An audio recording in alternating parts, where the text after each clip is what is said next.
E eu estava pensando nessa semana sobre essa nossa conversa, eu achei que esse texto poderia ficar muito bem, né? Para a nossa reflexão, para a nossa meditação, porque ele fala sobre essa questão de alvo, né? Prossigo para o alvo. Todos nós, toda empresa, né? todo empreendimento trabalha com alvos, né? Com desafios. Qualquer funcionário numa empresa, ele tem metas, né? Especialmente quem trabalha na área financeira, tem metas a cumprir, tem alvos a serem alcançados.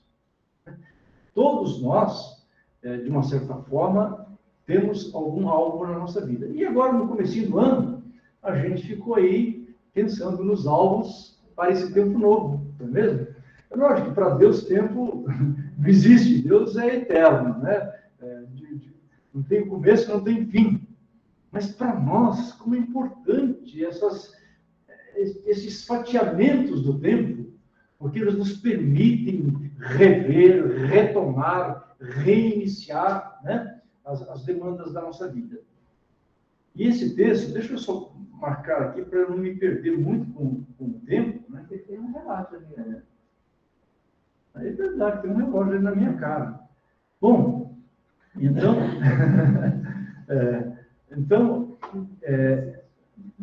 caminhar em direção ao alvo é uma coisa muito importante. Nesses domingos, eu acho que a gente vai estar trabalhando um pouco esse texto de Filipenses. E eu não sei se o Tom vai estar disponível, se o Valdomiro vai estar disponível, né? Quem sabe nesses próximos domingos vocês nos ajudem, inclusive, na reflexão desse texto. A gente pode partilhar, né, pedaços dele e a gente vai caminhar então um pouco nessa direção. Eu queria pensar aqui sobre 3 atitudes básicas para atingirmos o alvo, para termos uma vida assim bem-sucedida, termos uma vida plena. Então, olhando para esse texto, eu pensei em 3 coisas que são importantes, que são as nossas maneiras de lidar com a vida. Então, a primeira coisa delas é lidar com o passado. O texto diz: esquecendo-me das coisas que ficam para trás. Então, é um convite para a gente lidar com o passado, né? com a nossa história pregressa. Aí depois você caminha mais um pouquinho, lidar com o presente, avançando para as coisas que estão diante de mim. Quer dizer, as coisas que estão no meu presente, eu tenho que lidar com elas. Como é que eu lido com essas coisas? À luz, inclusive, do meu passado. Mas o texto nos desafia para uma outra coisa, lidar com o futuro. É difícil lidar com o futuro, né? Tanto é que, nesse virar de ano, tanta gente que correu atrás de cartomantes, de leituras de mão, né? Porque muitas pessoas estão com muita expectativa para saber como vai ser o seu futuro. Né? E o futuro? E o futuro da pandemia? Quando a gente, né, Tom, achava que, está tudo liquidado, né? 2022, vamos iniciar sem pandemia. E, de repente, está dizendo que a gente vai voltar na estaca zero. O nosso futuro, como lidar com o nosso futuro? Com as ansiedades. Prossigo para o alvo, diz Paulo, da soberana vocação. É lógico que eu não só não pretendo, como não tenho a capacidade de lidar com esses 3 itens hoje. Não existe possibilidade. Né? Eu vou me atrever a pensar um pouquinho sobre o primeiro ponto, lidando com o passado, esquecendo-me das coisas que para trás ficam. Né? E quando eu olho para esse texto, e olhando para aquilo que Paulo quer, que procura nos convidar a pensar, eu consegui sintetizar isso numa palavra. Lidar com a nossa autossuficiência. E sempre quando buscamos o passado, nós procuramos construir a nossa suficiência perante a vida. E ao construirmos a nossa suficiência, nós caímos num valo, numa vala extremamente perigosa, que é a nossa autossuficiência. E se a gente pegar um retrato hoje da sociedade, as pessoas são muito autossuficientes. Se basta.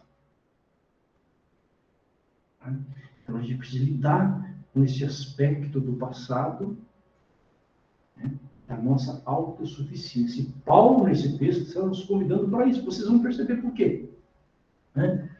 Então, agora, é uma coisa interessante, né? Nesse texto, parece que Paulo nos chama para uma brincadeira paradoxal, né? Ou para brincadeira de paradoxias. Essa palavra não existe, mas eu inventei quando eu estava pensando no texto, né? Por que de paradoxias? Porque como é que eu vou esquecer? Ele está me convidando para esquecer, esquecendo-me, né? Mas para esquecer eu tenho que lembrar. Né? Agora, como é que fica esse negócio? Se eu lembro, mas eu tenho que esquecer. E para esquecer, eu tenho que lembrar. Então, essa brincadeira de paradoxias que Paulo nos traz aqui. E é interessante que o verbo está no gerúndio, propositalmente. Né? Esquecendo. Por que esquecendo? Porque o nosso passado não nos deixa quietos. Ele nos incomoda, ele nos fere, ele nos machuca. Ele está sempre nos alfinetando. Né? Por isso esse verbo está no gerúndio, porque é um convite contínuo para um exercício permanente de esquecimento, de sepultamento, de enterramento de certas coisas que nos machucam. Né? E a pergunta, como é que eu vou esquecer se eu estou sempre me lembrando? Na verdade, a preocupação de Paulo não é passar um apagão na nossa mente. Não é isso. Né? Não é como... certa vez nós recebemos 2 missionários de uma certa seita na nossa casa, né? E esses 2 missionários, eu e Inês recebê-los, né, por várias semanas para saber o que é que eles tinham a partilhar. E, num certo momento, eles falaram que todos nós viemos do céu para uma missão aqui na Terra, né? E aí eu perguntei, escute, como que é essa vida que vocês tinham no céu, ou num outro lugar? Ah, não, a gente passa por um apagão mental. Né? Deus nos dá um apagão mental. Cara, já despersonalizou, né? Já descaracterizou a pessoa, né? Se causa uma lesão mental para não lembrar mais do passado. Então, o texto não está falando disso. Não está nos convidando a causar dentro de nós uma lesão mental, né? Danificar a nossa memória, né? O nosso HD, né? Vamos jogar areia no nosso HD para ele não funcionar mais. Não é isso. Esse, pelo contrário, está nos convidando a saber lidar com tudo aquilo que vem à nossa memória, que está ligado ao nosso passado. É muito comum ouvirmos falar sobre o peso que o nosso passado pode ter sobre a nossa vida presente e a nossa vida futura. Eu procurei ouvir alguns pregadores sobre esse texto, e todos que eu vi, eles falam sobre coisas ruins do passado. Né? Ao se falar sobre isso, falam sobre coisas negativas, sobre marcas dolorosas na alma, marcas no corpo, né? Frutos de violências físicas, de violências morais, de dores, né? De mágoas por causa de traições, de abusos sexuais na infância e na adolescência. Que área delicada, delicadíssima, né? O Tom, que lida com isso constantemente, sabe do que estou falando, né, Tom? Delicado de pensar que essas violências sexuais, abusos sexuais na infância e na adolescência, elas não acontecem na praça, elas acontecem dentro de casa, né? E, infelizmente, às vezes é com o papai, com a mamãe, com o vovô, com o irmão, com o tio, com primos, com vizinhos, aqueles que estão no ambiente mais íntimo. Como hoje é padrasto. Padrasto, exatamente, nesse ambiente íntimo da casa, que essas coisas acontecem, né? E então, essas coisas que fazem parte do desrespeito, das incompreensões, enfim, daquilo que constitui essa história negativa de cada um de nós. A gente precisa lidar com essas coisas? Precisa, porque essas coisas nos esmagam, são memórias dolorosas, são imagens assustadoras. Não resta dúvida que a gente precisa de lidar com isso. E ao lidar com isso, a gente precisa de recursos. A gente precisa de bons terapeutas. Graças a Deus, aqui na nossa comunidade, a gente tem vários terapeutas excelentes. Né? A gente precisa de bons terapeutas. A gente precisa de pastores conselheiros que sejam capazes de ouvir, de caminhar com você, né? De pessoas sérias, maduras, que possam te ajudar. Lidar com esses aspectos negativos do passado, muito necessário. Agora, a gente tem uma notícia boa. Nem todos tivemos o nosso passado marcados por essas coisas dolorosas, difíceis, que feriram a alma, que feriram o corpo, que feriram as emoções. Nem todos.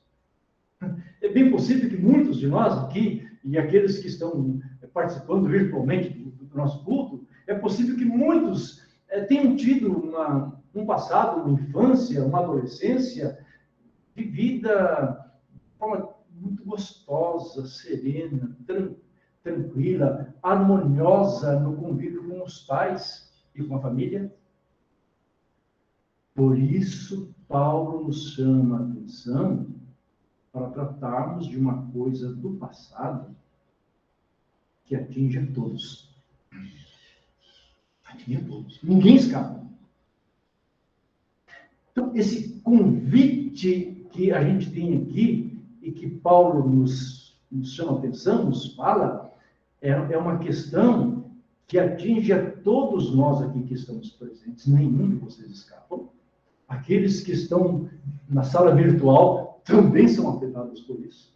Né? E todas as pessoas com quem convivemos no dia a dia, hoje e no passado, todas elas são atingidas por esse drama, por essa questão que nós queremos tratar um pouquinho dela aqui. E ela não é negativa.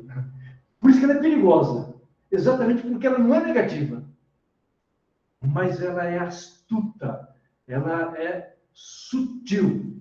E ela atinge os seres humanos, especialmente os seres humanos desta nossa atual geração. Essa atual geração é a mais atingida. Por isso que Paulo está chamando, né, de autossuficiência, de eu me basto, eu sou o centro do mundo, eu me satisfaço, eu me resolvo, né? Eu sou a resposta, eu me planifico. Né? Essa espécie de divinização do ser humano.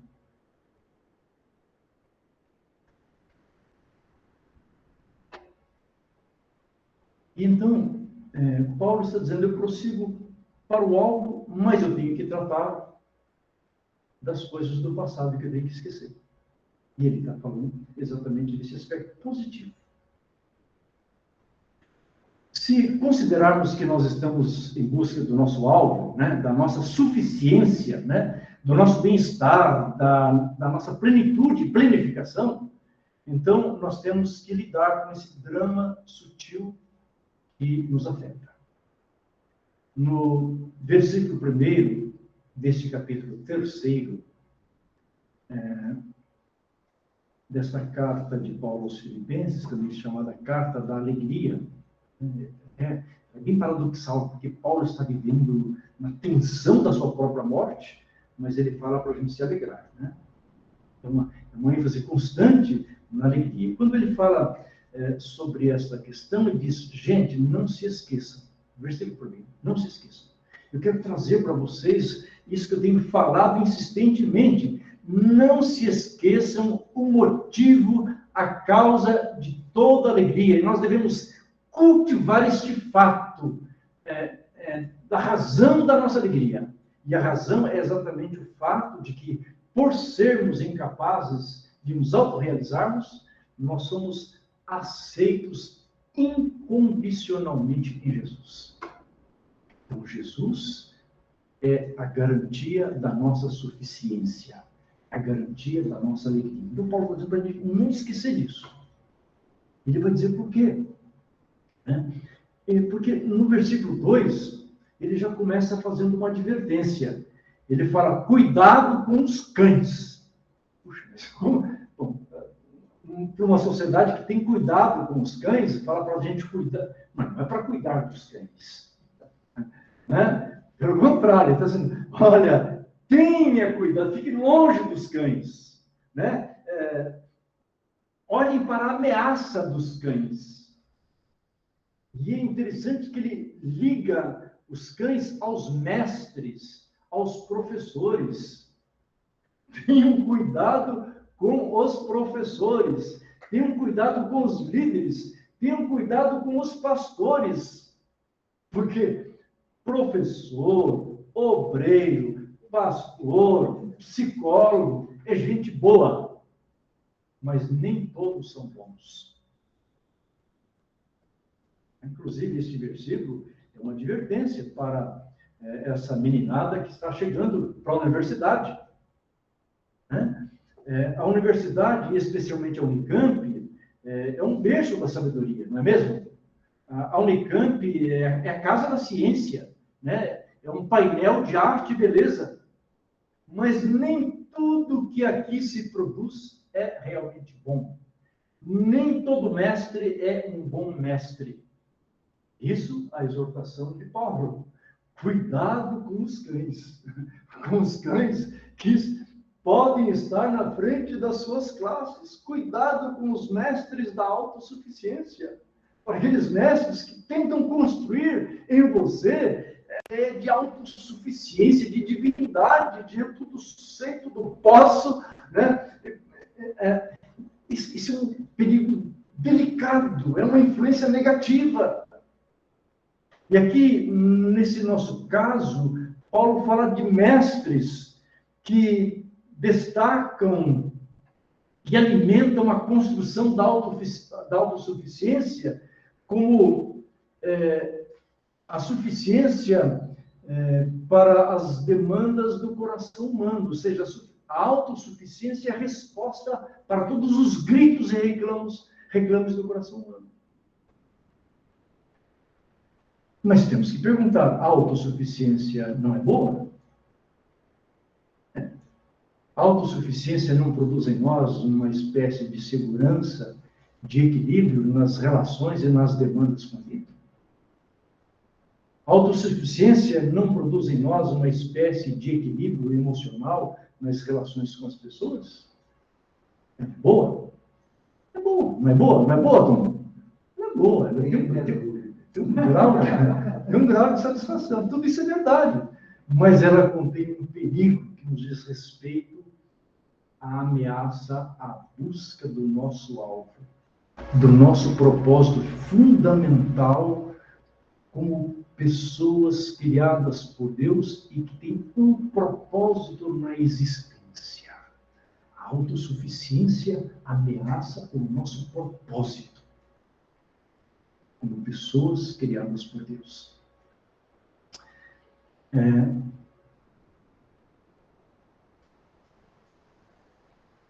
Paulo deixa isso bem claro neste começo do capítulo. A alegria, a plenitude da vida só pode ser alcançada em Cristo. Não existe plenitude de vidas e de significado de existência fora do relacionamento verdadeiro com Jesus. Não existe. Ele está chamando a nossa atenção para isso. Por quê?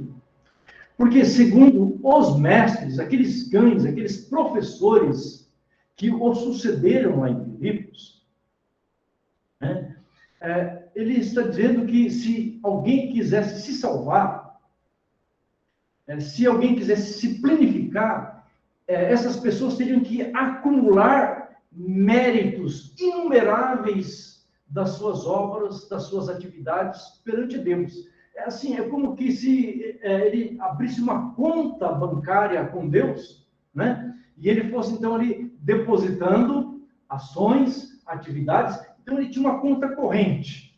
E Deus passaria a ser devedor dele, obrigado a abençoá-lo. Por quê? Porque as suas atividades, o seu zelo, o seu cuidado, a sua autossuficiência perante Deus, é uma coisa que torna Deus obrigatório a olhar para você e dar aquilo que você precisa para a sua existência. E mais uma coisa, esses mestres diziam mais uma coisa: para ser essa pessoa, não é qualquer um que é. Para ser essa pessoa, ela tem que ser judeu. Ela tem que estar dentro do judaísmo. E quem não é judeu para estar dentro do judaísmo, tem que adotar o judaísmo e, inclusive, se marcar na sua carne, se circuncidar. E Paulo, como os profetas, já falavam sobre isso, dizendo que a marca na carne não garante nada diante de Deus. Deus não é obrigado a olhar para nós por causa de uma marca que trazemos no nosso corpo. E Paulo faz aqui um jogo de palavras muito interessante. Ele diz assim: aqueles que querem se circuncidar para se tornarem aceitáveis diante de Deus, é uma palavra grega muito parecida com circuncidar, é mutilar. Na verdade, eles estão se mutilando. E lá em Gálatas, Paulo faz novamente essa brincadeira. Ele diz: olha, já que vocês querem se cortar para serem aceitos por Deus, então se mutilem, se castrem. É isso que ele diz, é muito interessante. A versão clássica não permite a gente olhar dessa maneira, mas lá no original você vai perceber isso. Se vocês querem ser aceitos por Deus, então se mutilem. Aí Deus vai abraçar vocês. E é interessante que aqui Paulo começa a dizer a respeito dele. Olha, eu quero dar uma prova para vocês. Se vocês acham que a autossuficiência é suficiente, então eu sou o modelo da autossuficiência. Olhem para mim. Se você pegar lá no versículo 4 em diante, de Filipenses 3, olha lá para você ver. Paulo está batendo com aquela gente, dizendo: gente, não é isso.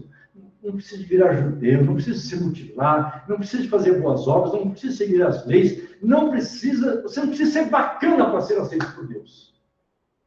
Porque Deus te aceita por causa da sua graça, do seu amor, do seu favor. E Deus abraça todo mundo, não é só judeu, não. Até brasileiro Deus abraça. Então, não tem essa preocupação. Paulo está dizendo isso, não tem essa preocupação. A autossuficiência não leva ninguém à suficiência. Então, lá no capítulo 3, 4 em diante, até o versículo 9, Paulo então está dizendo: olha, se fosse assim, eu seria um modelo exemplar disso. Ele começa dizendo, eu vou ler o texto, vamos falar. É verdade que eu também poderia confiar na carne, ou seja, na autossuficiência. Isso que está dizendo. Se alguém pensa que pode confiar na autossuficiência, eu ainda mais. Sabe por quê? Primeiro, porque fui circuncidado ao 8º dia. Cara, então ele já nasceu nessa bênção no 8º dia. Por quê? Lá, em Gênesis, quando Deus faz aliança com Abraão, ele estabelece a circuncisão como marca dessa aliança. Ele diz: Abraão, você vai circuncidar agora os seus filhos, as novas gerações, ao 8º dia. Ao 8º dia. Eu li alguma coisa, o nosso doutor aqui vai dizer se isso é verdade ou não, né? Vai depois analisar isso aí, né? Mas diz que no 8º dia é o dia em que o organismo humano adquire a maior capacidade de coagulação. Então, a cirurgia no 8º dia é uma cirurgia garantida. E Jesus foi circuncidado ao 8º dia. Então, Paulo está dizendo: então, gente, sou eu, o 8º dia. Ele diz mais: olha, sou da linhagem de Israel. Os muçulmanos fazem a sua linhagem até Ismael. Mas só os israelitas fazem a sua linhagem até Israel. Porque em Israel é o lugar onde Deus troca o nome de Jacó para Israel e estabelece aquele certificado de aliança de que Israel seria o seu povo. Então, Paulo está dizendo, eu já nasci israelita. Por natureza, eu tenho um bom pedigree, gente. Presta atenção nisso. Tem uma excelência em termos de pedigree. Ele continua, da tribo de Benjamim. Benjamim é a tribo das tribos, é a tribo mais importante de Israel. E Paulo está dizendo, eu sou exatamente dessa tribo, da tribo de Benjamim. E mais ainda, eu sou hebreu de hebreus. Qual a diferença entre ser de Israel e ser hebreu? Bom, o povo de Israel foi disperso pelo mundo antigo, e ainda disperso hoje por todo o mundo. E o que acontece quando você é levado para uma nação distante? A tendência é você falar a língua e a cultura daquela nação. Você perder a sua própria identidade. E esse é um cuidado que os judeus tinham, e os próprios historiadores ficam boquiabertos com essa realidade, porque 2000 anos dispersos, quando voltam por decisão da ONU em 1948, para recompor a nação judaica, eles trazem a sua tradição cultural impecável. A língua hebraica é uma língua viva, porque Paulo mesmo está dizendo, seu pai não era judeu, mas sim a sua mãe. Criado num contexto fora da realidade de Israel, ele preservou a sua cultura hebraica. Ele falava a língua da nação onde estava, mas falava corretamente o hebraico e tinha em si a cultura hebraica plena. Diz mais, quanto à lei, eu era fariseu. Bom, os fariseus eram um grupo pequeno, de apenas 6.000 pessoas. Mas os fariseus eram o que alguém poderia desejar de sumo bem de uma religião. Eram zelosos, criteriosos, estudiosos da lei. E Paulo foi esse cara que se dedicou integralmente ao farisaísmo. Ele era um fariseu. E com esse cuidado de ser um hebreu, ele era tão cuidadoso que ele foi para Jerusalém para se educar aos pés do grande mestre Gamaliel. Mas ele está dizendo, fui fariseu, não sou mais.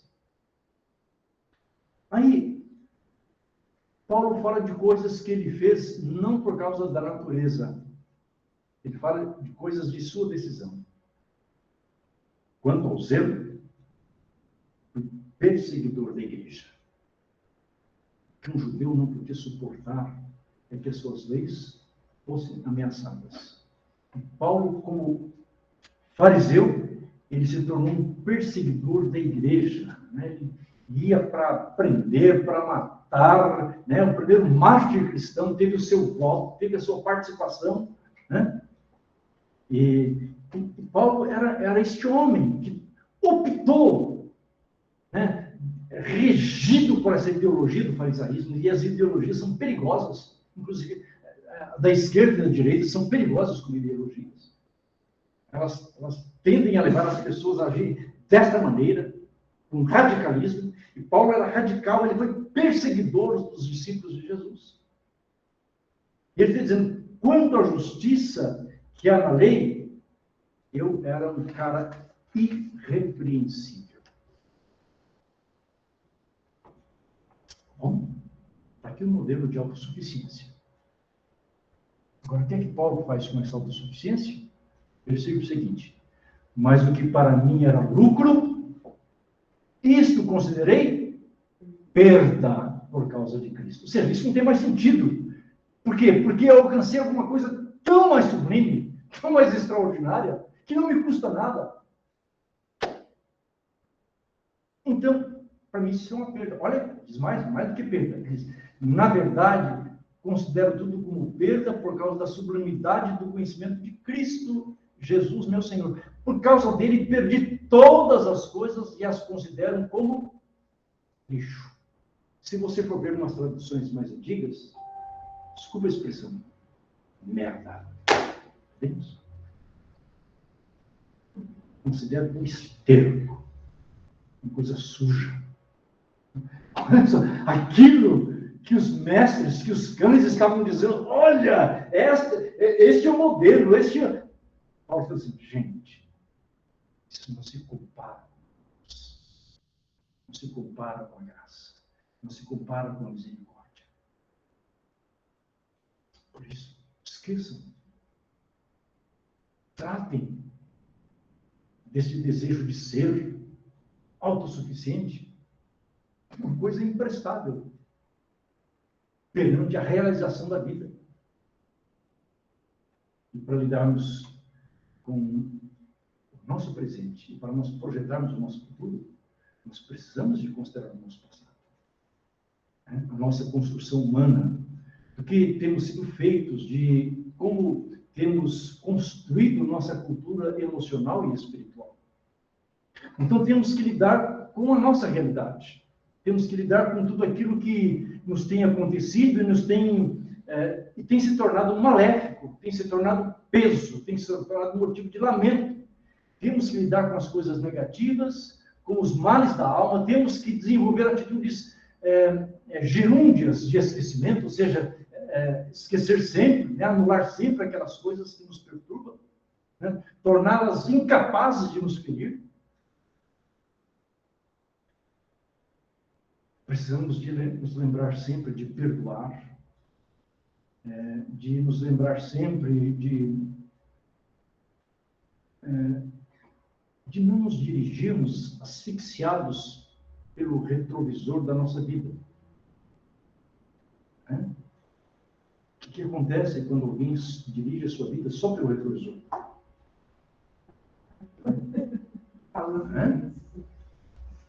Agora, sobretudo, precisamos de lidar com as sutilezas da autossuficiência. Precisamos de saber que somos perecíveis. Nós não somos o que a sociedade moderna está dizendo que nós somos. Nós somos perecíveis. Nós somos adoecíveis. Nós não temos respostas para as demandas profundas da alma e da espiritualidade humana. Elas não se resolvem por práticas litúrgicas, por religiões, por mais atraentes que nos pareçam. E eu quero terminar compartilhando rapidamente uma experiência que tive nessa semana, que achei assim extraordinária, acolhendo um missionário que deverá trabalhar conosco no próximo ano. Estava vindo da Inglaterra, um missionário brasileiro, mas está na Inglaterra. Eu fui buscá-lo na casa onde ele estava hospedado, em Valinhos. E ele queria muito que eu fosse lá para que eu conhecesse o seu amigo, o seu discipulador, aquele que o havia ajudado a crescer em Cristo. E quando chegamos lá, eu e Neuza, ali de pé na rua, esta pessoa nos compartilhou uma experiência tida nesses dias. Ele falou assim, olha, eu trabalho com som, eu sou pastor, mas eu trabalho com som, e eu fui fazer um som num bar, e então estava ali todo aquele pessoal bebendo e tal, e então a pessoa que estava fazendo o som, fazendo uma apresentação, cantando as músicas, teve um intervalo, e então eu vi lá o violão e pedi licença, eu posso usar o violão? E ele pegou o violão e começou a tocar e cantar. Tu és soberano sobre a terra, sobre os céus, tu és assim. Falei no bar.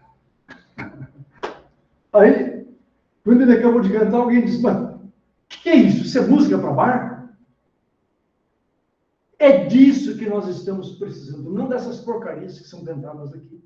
Nós estamos ansiosos por esse tipo de coisa. Ponto. O que é que estava acontecendo naquele recinto. Eu passo depois para vocês, para quem quiser, os vídeos dessa moça.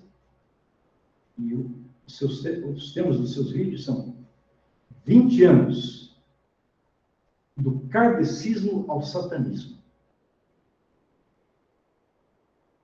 Essa moça estava lá.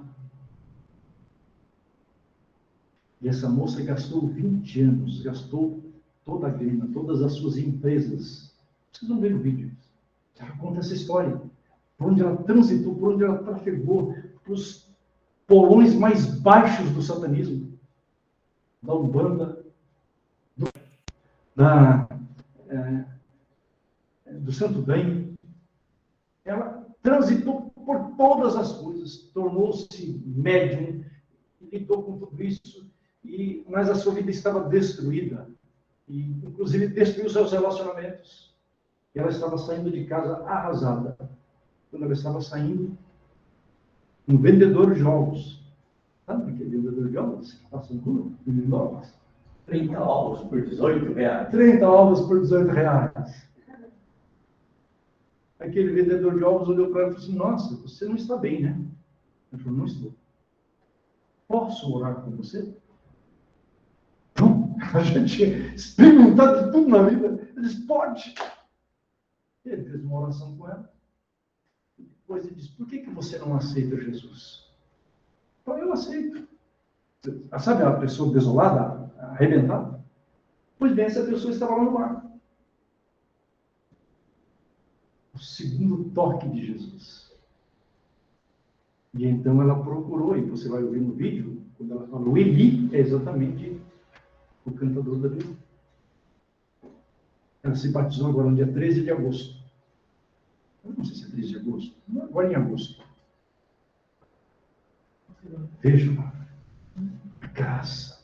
E ela disse, e eu gastei, parece que eu tinha gasto, eu não recordo agora exatamente o volume de reais. Ela contou o quanto que ela gastou com essas coisas todas, pagando os serviços espirituais e tal. E ela disse, e de repente, na porta da casa, de graça, a libertação, de graça. É disso que Paulo está dizendo. A nossa suficiência está em Jesus e não nos custa nada. Pela graça, somos salvos por meio da fé. Que Deus nos abençoe. Amém.